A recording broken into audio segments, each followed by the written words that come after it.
추운 날씨 가운데 오신 우리 사랑하는 성도님들에게 또 하나님께서 많은 은혜 주시기를 원합니다.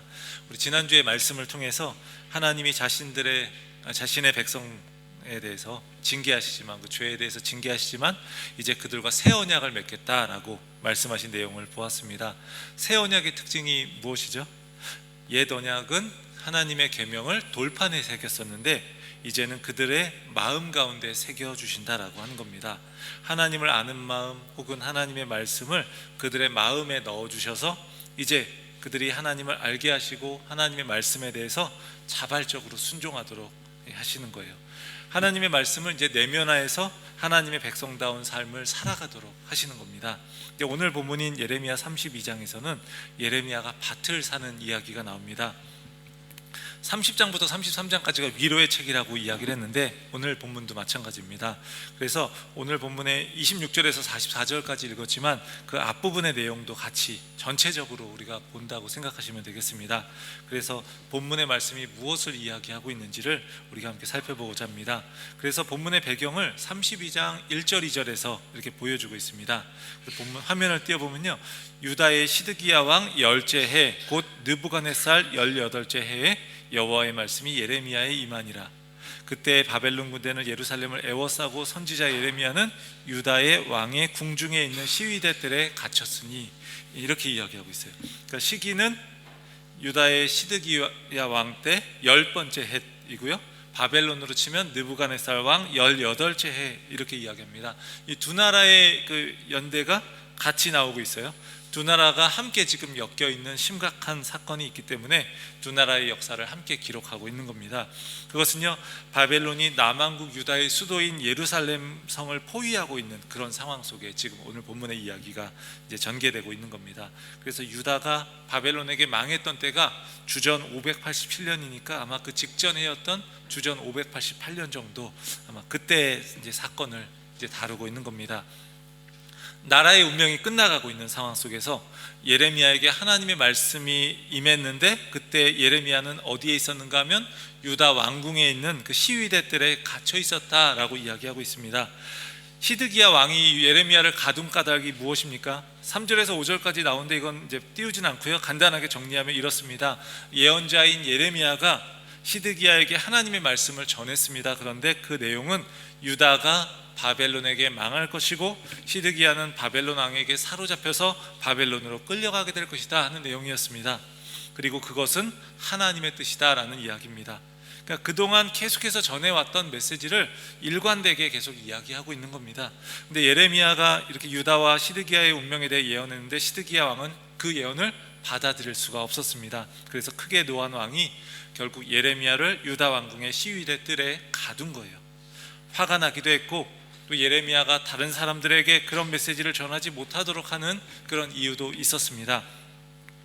근데 오늘 본문에 나오지는 않지만 실제로 예루살렘은요, 결국은 바벨론에게 무너지게 되고 시드기야는 바벨론 군대에 사로잡히게 됩니다. 그리고 바벨론으로 끌려가게 됩니다. 그 지도를 한번 잠깐 보겠습니다. 이거 이제 뭐 안 봐도 문제는 없을 수 있지만 그래도 한번 보면요, 느부갓네살이 이제 이 주황색이 표시가 느부갓네살이 바벨론에서 예루살렘을 공격한 경로를 이야기하고요, 주황색으로 표시돼서 이 경로를 따라서 이제 쳐들어왔어요. 그리고 예루살렘이 함락되고 나서 그 왼쪽에 있는 그림을 보시면은 이제 시드기야 왕이 도망을 치는 거죠. 도망치다가 여리고에서 붙잡혀서 그 빨간색 위로 가면 이제 리블라라고 하는 그곳으로 이제 가게 되는 거예요. 끌려가게 되는 거죠. 거기서 이제 바벨론 왕을 만나게 되고, 그 바벨론 왕을 만나서 바벨론 왕이 그에게 이제 했던 게, 이제 시드기야가 보는 앞에서 그의 아들들을 죽이고요, 시드기야의 두 눈을 뽑고 노사슬로 결박해서 이제 바벨론으로 끌고 가서 그 다시 이제 바벨론으로 가는 그 이제 경로가 또 나오죠. 이제 그 주황색 위에 있는 그 약간 녹색으로 되어 있는 그쪽으로 해서 이렇게 가게 되는 거예요. 그러니까 아마 직선 거리로 하면 한 1000km 정도 된다라고 하고요, 이 곡선으로 하면 1500km 정도 된다라고 해요. 그래서 굉장히 먼 거리를 이렇게 끌려가게 되는 겁니다. 그러면서 결국은 바벨론으로 끌려간 시드기야 왕은 죽는 날까지 그냥 옥에 있었다, 갇혀 있었다라고 성경은 이야기하고 있습니다. 결국은 예레미야의 예언대로 된 것입니다. 말씀을 전하는 사람을 가두었지만 하나님의 말씀은 가둘 수가 없었고 그 말씀이 그대로 이루어진 겁니다. 그런데 유다 왕궁의 시위대 뜰에 갇힌 예레미야에게 그의 사촌인 하나멜이라고 하는 사람이 찾아옵니다. 그 이유는요, 예레미야의 고향인 베냐민 땅에 있는 아나돗이라고 하는 곳에 자신의 밭을 처분하기 위해서 그래요. 이걸 하나님께서 미리 예레미야에게 말씀해 주십니다. 그래서 7절 8절을 보면 32장 7절 8절을 보면 그것을 하나님이 이야기하시는데 이렇게 말씀하셔요. 보라, 내 숙부 살룸의 아들 하나멜이 내게 와서 말하기를 너는 아나돗에 있는 내 밭을 사라. 이 기업을 물을 권리가 내게 있느니라 하리라 하시더니 여호와의 말씀과 같이 나의 숙부의 아들 하나멜이 시위대 뜰 안 나에게 와서 이르되 청하노니 너는 베냐민 땅 아나돗에 있는 나의 밭을 사라. 기업의 상속권이 내게 있고 물을 권리가 내게 있으니 너를 위하여 사라 하는지라. 하나멜이 어떤 이유로 땅을 팔려고 하는지는 모르지만 예레미야에게 하나님이 미리 말씀을 해주신 거예요.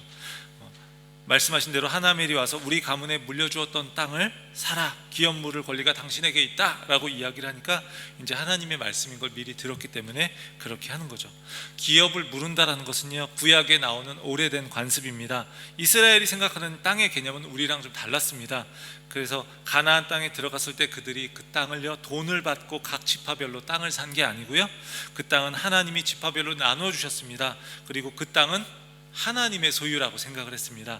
그래서 예를 들어서 누군가가 사는 게 굉장히 어려워져요. 그래서 당장 돈이 필요해서 그가 가진 그 기업의 땅을 팔게 되었을 때는요, 가까운 친척이 그 땅을 무르게 되는 거예요. 그러니까 즉 되사게 되는 겁니다. 되사서, 그래서 형편이 어려워서 다른 사람에게 땅을 넘기게 될 때 그 기업이 가족과 지파를 넘어서 다른 데로 넘어가지 않도록 하기 위해서 친척이 그것을 되사서 돌려주어야 하는 거예요. 이게 땅에만 해당되는 게 아니라 그 사람에게도, 몸에도 해당이 되는 겁니다. 누군가가 어려움에 굉장히 처해 있어서 그 경제적으로 어렵거나 해서 종으로 팔려가게 되는 상황이 생기면요, 또한 그 가까운 친척이 그의 몸값을 대신 지불하고 그 몸을 되사는 거예요. 그래서 이게 몸과 연관되었을 때 기업을 무르다라고 하는 말을 우리는 속량하다라는 표현을 씁니다. 속량하다 우리가 많이 아는 표현이잖아요. 그래서 기업을 무르다라고 할 때 이것을 고엘이라고 해서 하나님과 이스라엘의 관계를 또 잘 보여주는 것이기도 해요. 하나님이 애굽의 종이었던 이스라엘을 되사셔서 하나님이 이스라엘의 기업 무르는 자, 즉 고엘, 구원자가 되신 거예요. 구속자가 되신 거예요. 그들은 하나님의 종이 되었고요, 이것은 곧 자유를 얻게 된 것입니다. 그러니까 기업을 무른다라고 할 때 이스라엘의 한 사람이 다른 누군가의 땅이나 몸을 사오면 그게 자기 것이 되는 것처럼 보이지만 실제로는 원래 주인에게 돌아가고요, 그 사람은 종이 아닌 자유로운 사람이 되는 거예요. 예레미야가 이와 같이 하나멜이 그 아나돗에 있는 그의 밭을 사서 기업을 물으라고 하는 것이 하나님의 말씀인 걸 깨닫고 순종해서 하나멜에게 그 땅을 사게 되는 겁니다. 친척의 땅을 사게 되는 거죠. 그 은 17세겔이라고 하는 돈을 주고 증서를 씁니다. 그리고 증인들 앞에서 이 매매 증서를 다 봉인을 해요. 그래서 증서를 오래 보존하기 위해 토기에 담아두고, 또 하나의 증서는 봉인하지 않는데 그것은 사람들이 언제든지 확인해달라고 하면 확인할 수 있도록 하기 위한 거예요. 그러면 오늘 본문은 지금 무슨 이야기를 하려고 하는 걸까요? 이 땅을 사고 밭을 사고 하는 이야기를 왜 여기서 하고 있는 걸까요? 적들이 성벽을 지금 무너뜨리려고 하고 있고, 백성들은 지금 나라가 망하면 포로로 잡혀갈 상황입니다.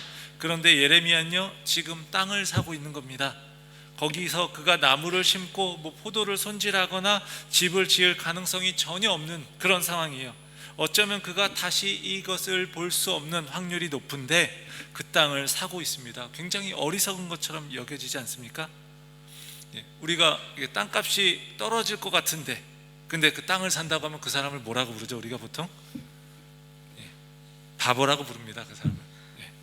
그렇죠. 땅값은 떨어지려고 할 때 그걸 이제 사면 안 되죠. 땅값이 이제 오를 거라고 생각할 때 그걸 사가지고 이익을 보잖아요, 보통 사람들은. 근데 지금 예레미야는 그렇게 하고 있는 거예요. 근데 이건요, 상징적인 의미가 있는 겁니다. 하나멜의 어려움을 해결해 준다, 기업 무르는 자로서 그렇게 의무를 행하는 것, 이런 의미 정도가 아니라 그보다 더 큰 의미가 있는데, 그 의미는요, 나라가 망하는데 땅을 산다? 이 나라가 망하지만 반드시 회복할 때가 올 것이다 라는 이야기를 하는 거예요. 하나님이 희망의 때를 미리 보게 하신 겁니다. 희망이 없다면요 굳이 땅을 사게 하시지 않았을 거예요. 나라가 망하고 포로로 끌려갔다가 다시 돌아오기까지 오랜 시간이 걸리겠지만 그 증서를 토기에 이렇게 봉인시키잖아요. 오랫동안 보관하게 하시잖아요. 결국 하나님이 회복하실 것을 보면서 지금 땅을 사도록 하시는 거예요. 지금 나라가 회복된 모습을 눈으로 볼 수는 없지만 70년 후에 돌아온다고 했잖아요. 그런데 믿음의 눈으로 보는 겁니다. 예레미야 32장 15절에서 하나님이 그에게 이렇게 말씀하고 계세요. 사람이 이 땅에서 집과 밭과 포도원을 다시 사게 되리라. 그가 당장 볼 수는 없는데 하나님이 그렇게 말씀하시는 거예요. 그가 밭을 사는 것은요 멸망이 그냥 멸망으로 그저 끝나는 게 아니라 회복으로 끝날 것임을 보여주고 있는 겁니다. 그는 돈을 주고 밭을 샀는데 이것은 겉으로 볼 때는 돈을 주고 밭을 산 것처럼 보이지만 실제로는 하나님의 약속에 대한 신뢰를 주고 그는 밭을 산 것이지만 희망을 산 것이기도 합니다. 그렇게 밭을 사고 나서 예레미야가 하나님께 기도하고 있어요. 그래서 16절에서 25절까지가 그 기도의 내용인데 간단하게 이야기하면요 예레미야는 하나님은 할 수 없는 일이 없으신 분입니다 라고 하면서 그분의 위대하심을 찬양해요. 그러면서 순종하지 않은 백성들로 인해서 지금의 이 재앙이 왔다라고 탄식합니다. 그리고 이 도성이 바벨론 군대의 손에 넘어가게 되었는데 하필 이 시기에 밭을 사게 하시는지 탄식하면서 묻고 있어요.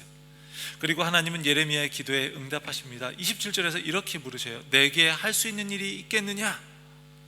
할 수 없는 일이 있겠느냐? 무슨 말이죠? 할 수 없는 일이 없다. 난 뭐든지 할 수 있다라고 말하는 수사 의문문이에요. 하나님이 예루살렘 성을 바벨론에게 넘겨주시겠다고 하십니다. 그리고 하나님은 그렇게 자기 백성을 심판하십니다. 이스라엘과 유다 자손들이 이전부터 악을 행해서 하나님을 굉장히 진노하시겠습니다. 악을 행했고 하나님의 가르침과 징계를 계속해서 무시했고 또 우상을 숭배했고 심지어는요 자녀를 제물로 바치는 그런 끔찍한 짓까지 저지를 정도로 심각한 상태에 이르렀다라는 거예요. 이런 백성들을 데리고 다시 새로운 출발을 할 수 있을까? 온갖 나쁜 짓을 다 하고 계속해서 거역하는 백성들을 데리고 새롭게 시작할 수 있는 것일까? 우리 배우자가 계속해서 자신을 배반하고 다른 사람에게 눈길을 돌리는데 다시 그 결혼 생활을 유지할 수 있을까? 그냥 심판하고 완전히 없애버리는 게 더 상식적이지 않을까요? 그냥 이혼해버리는 게 그냥 상식적이지 않을까요? 그런데 하나님이 말씀하시는 겁니다. 37절에서 이렇게 말씀하셔요. 보라, 내가 노여움과 분함과 큰 분노로 그들을 쫓아보내었던 모든 지방에서 그들을 모아들여 이곳으로 돌아오게 하며 안전하게 살게 할 것이니라. 37절을 시작하면서 보라라고 말하는데 이건요 확정적인 사실을 이야기하는 겁니다. 반드시 일어날 일을 이야기하는 거예요. 논리에 맞으려면요 인과관계대로 하려면 그들이 너무 악했기 때문에 그냥 멸망시키고 끝내는 게 맞습니다. 그런데 하나님의 마음과 생각 속에서 솟아나오는 것은요 그게 아니라 회복을 시작하시는 거예요. 하나님이 노하셔서 그들을 쫓아내셨던 곳에서 그들을 다시금 모아들이고 다시 돌아오게 하셔서 다시금 이 땅에서 안전하게 살도록 하신다라는 거예요. 거룩하신 하나님이시기 때문에 심판은 이루어지지만 그 심판 너머에 하나님의 구원과 회복과 새롭게 창조하시는 하나님의 사랑이 있는 겁니다. 심판보다 강한 사랑, 오늘 본문의 제목이죠. 그게 바로 현실이라는 거예요. 그러니까 하나님이 이렇게 땅을 사게 하시는 걸 통해서 굉장히 나라가 망하는 절망적인 상황이잖아요. 땅을 산다는 건 정말 바보 같은 짓이잖아요. 그런데 여기에 희망을 심는 거예요. 이제 우리가 보통 이제 겨울에서 봄이 될 때 입춘이라고 하는 그런 이야기를 하잖아요. 입춘이라는 이야기를 할 때 저는 처음에 입춘이 되면 이제 봄이 시작되는 봄으로 들어간다라고 생각을 했었어요. 그런데 이게 얼마 전에 알게 됐는데 이게 입춘이라는 게 입자가 들립자를 쓰는 게 아니라 설립자를 쓰더라고요. 그러니까 봄으로 접어 들어가는 게 아니라 이제 그 겨울이 딱 이제 겨울에 봄이 들어와서 딱 이렇게 서 있는 겁니다. 그래서 이제 그 계절 겨울은 계속 되고 있는데 봄이 들어와 그 자리에 서 있고 그러면서 봄으로 그 계절을 이끌어가는 거예요. 그러니까 굉장히 절망적인 상황 속에서 하나님이 그 아나돗의 밭을 사게 하시면서 희망이 딱 들어와서 지금 절망적인 상황이지만 희망으로 이끌어 가시는 거예요.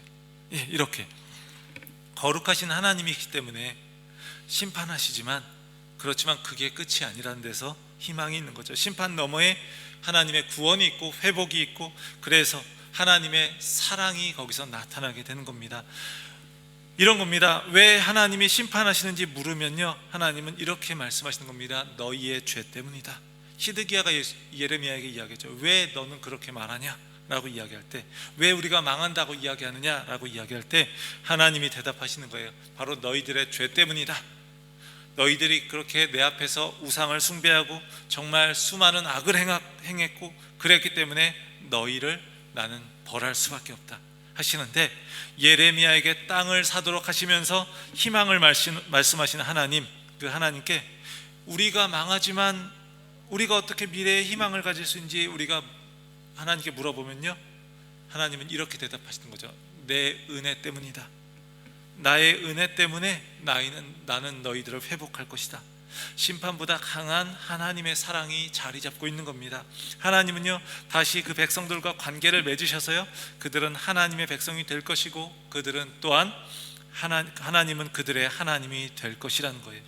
39절에서 41절까지 그 하나님의 사랑을 아주 잘 보여주고 있습니다.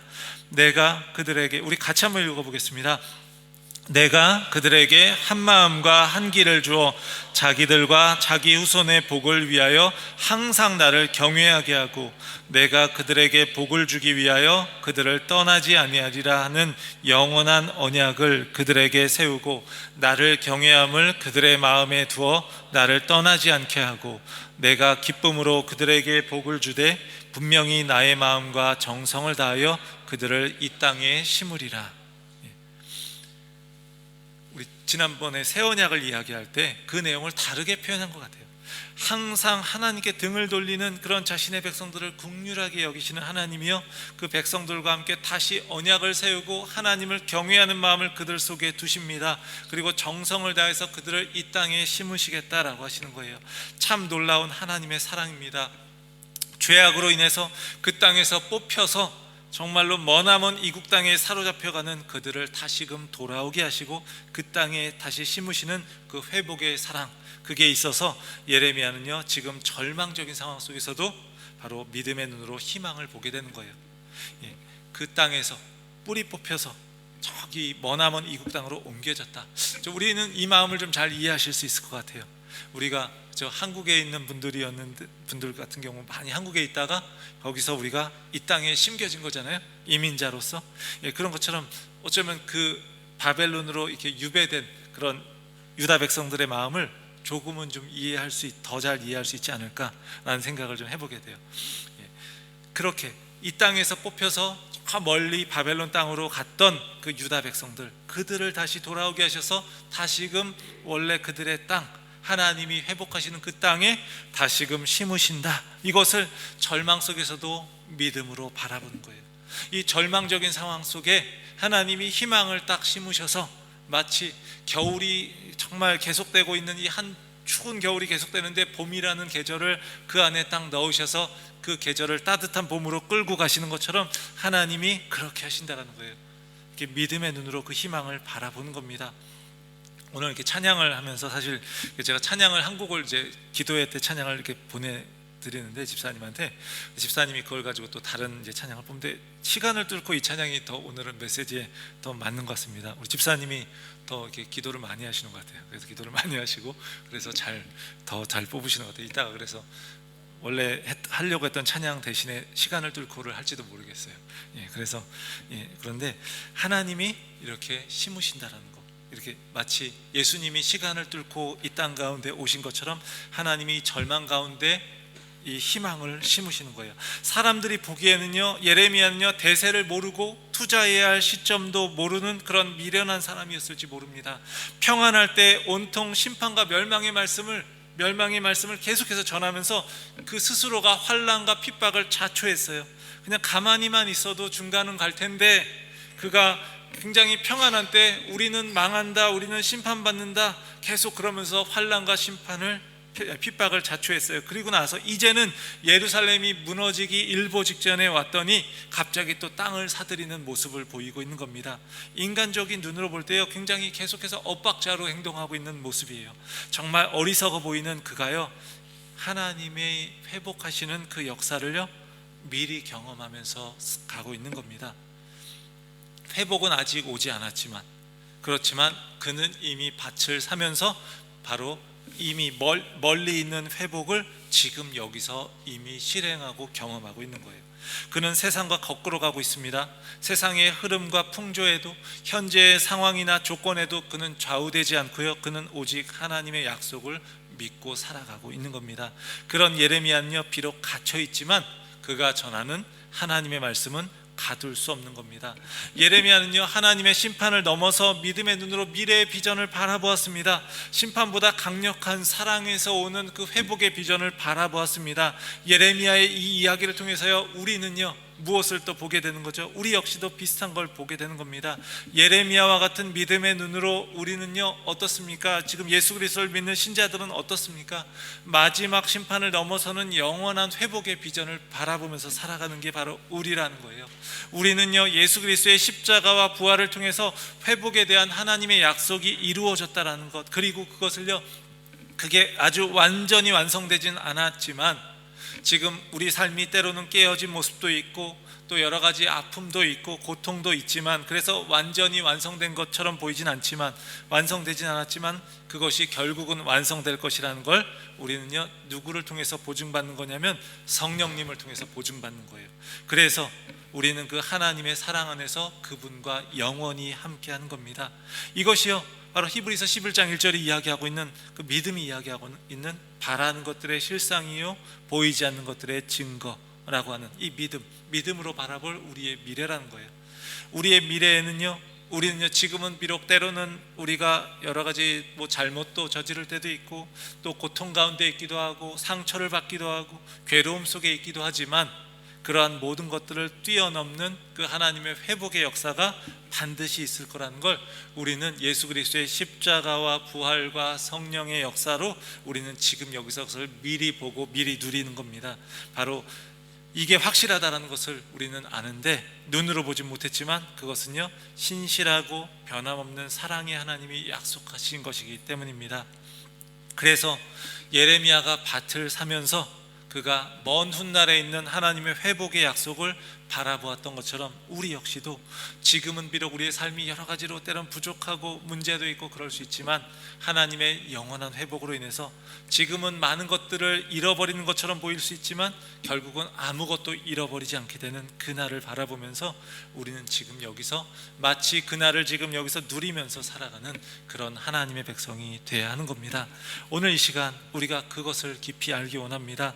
심판보다 강한 사랑, 그 신실한 사랑으로 우리에게 회복의 비전을 보여주시는 그 하나님을 우리 마음 가운데 새기고요, 우리의 삶이 때로는 절망 가운데 있을 때에도, 때로는 힘들고 어려울 때에도 회복하시는, 모든 것을 회복하시고 그 회복을 완성하시는 하나님을 의지하며 지금 이곳에서 믿음으로 승리하는, 절망 가운데서도 희망을 놓치지 않는 우리 모두가 되기를 주의 이름으로 축원합니다.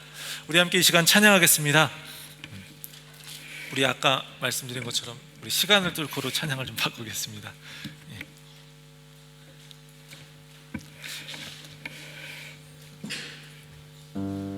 우리 겨울이 있을 때, 겨울과 추운 겨울에 봄이 들어와 있다라고 이야기를 했었는데, 그런 것처럼 절망 가운데 예레미야가 밭을 사는 행위를 통해서 희망을 하나님이 심으시는 것처럼, 이 절망을 뚫고 그 가운데 희망과 회복의 메시지를 주시는 것처럼 시간을 뚫고 예수님이 이 땅 가운데 오셨고, 그래서 우리와 영원히 함께 하시는 것을 우리가 바라보며 우리가 지금 여기서 힘들 때에도 우리가 승리할 줄 믿습니다. 그 찬양 우리가 하면서 함께 이 찬양으로 고백하기 원합니다.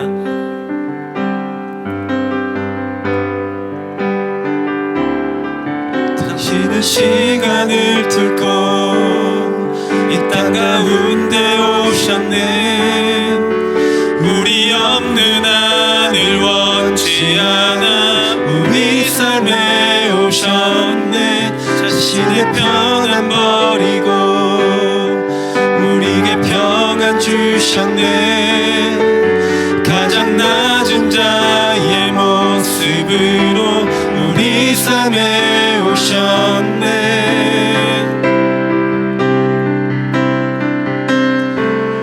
하나님 우리와 영원히 함께 하시네.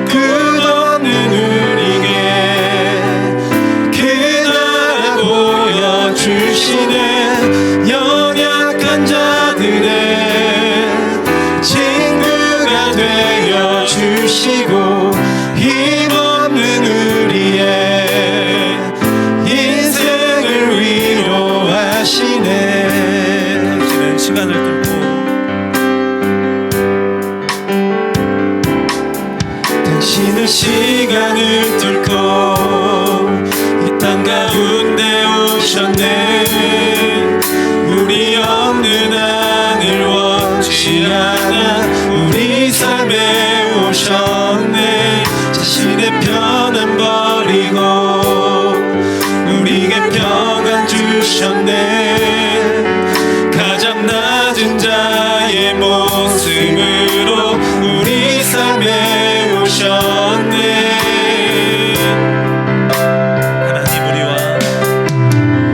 하나님 우리와 영원히 함께 하시네. 끝없는 우리에게 그 나라 보여주시네. 연약한 자들의 친구가 되어 주시고 힘없는 우리의 인생을 위로하시네. 하나님 우리와 영원히 함께 하시네. 끝없는 우리에게 그 나라 보여주시네. 연약한 자들의 친구가 되어 주시고 힘없는 우리의 인생을 위로하시네. 주 사랑이 내 생명보다